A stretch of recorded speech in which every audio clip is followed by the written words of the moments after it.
got 7 killer hand and foot patterns that can be combined for endless double bass drum possibilities.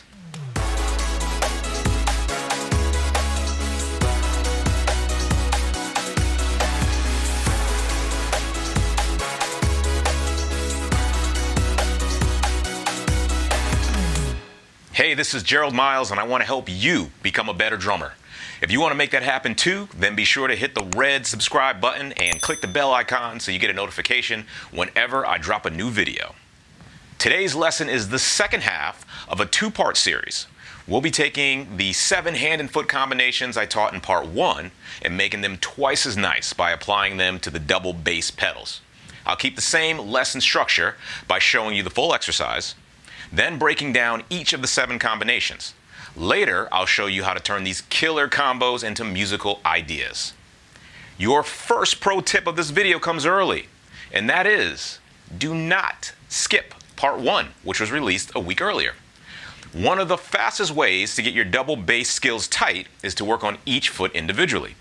My previous video did just that. If you're like most drummers on the planet, your left foot is weaker and less coordinated than your right. You'll never get the most out of your pedals without addressing that issue. So do yourself a favor and check out part 1 if you haven't already. I'll leave a link in a description down below along with a PDF of today's written exercise. Let's get busy. Most drummers with double bass pedals suffer from what I like to call machine gun feet fever.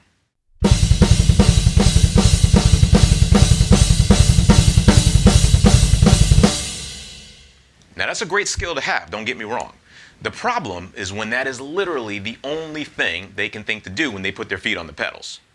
By the time you're done learning these combos, you'll have plenty of ideas to stop you from falling back on the same old machine gun feet and annoying everybody in the band.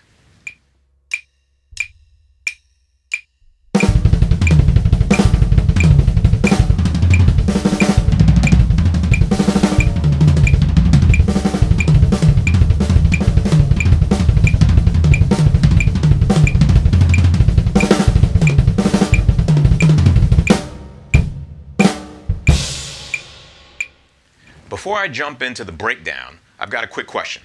Are you new to double bass drumming, or are you a veteran looking for some new ideas? Leave a comment down below. For learning purposes, I'm going to demonstrate each pattern between the snare and kick.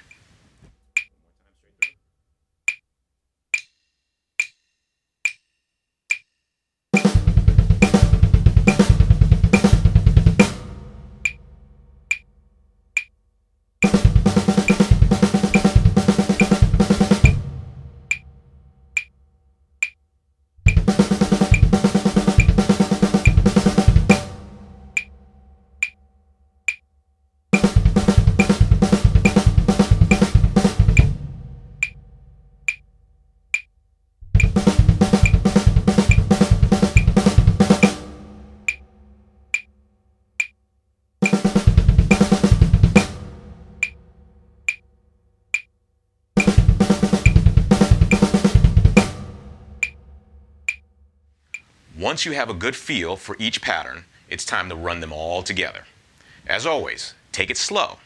Just like in part 1, I recommend you keep this exercise between your kick and snare until you're looping it consistently without mistakes.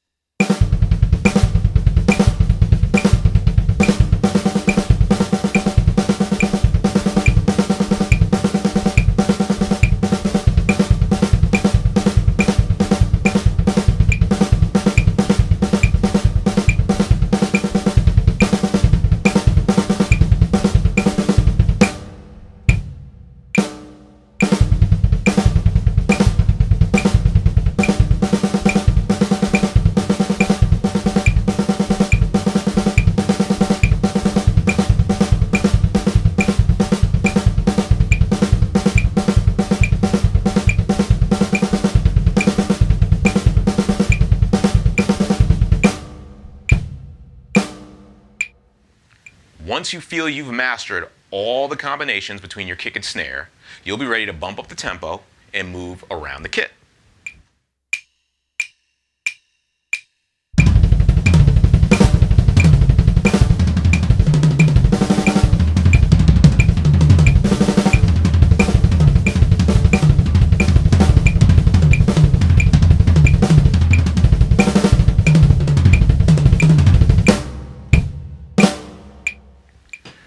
next stage of the game is to use these patterns in a musical setting. You can use each combination as a measure fill in a 4-bar loop.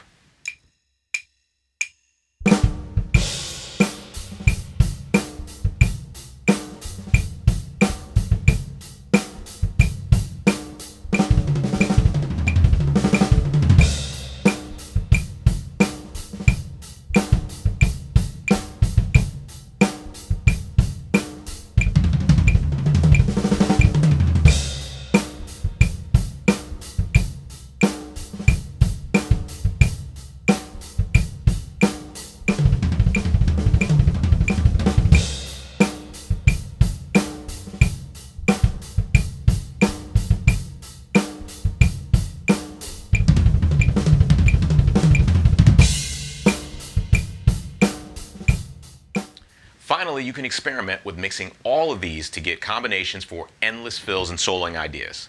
I'd love to see what combinations you come up with. Feel free to record yourself, post a link in the comments section. I seriously look forward to checking out what you come up with. As always, thanks so much for watching. Be sure to subscribe so you don't miss any future content. Smash that thumbs up button. Share this video with your friends and click the links in the description to follow me on social media. Keep rocking, and I'll see you in the next one.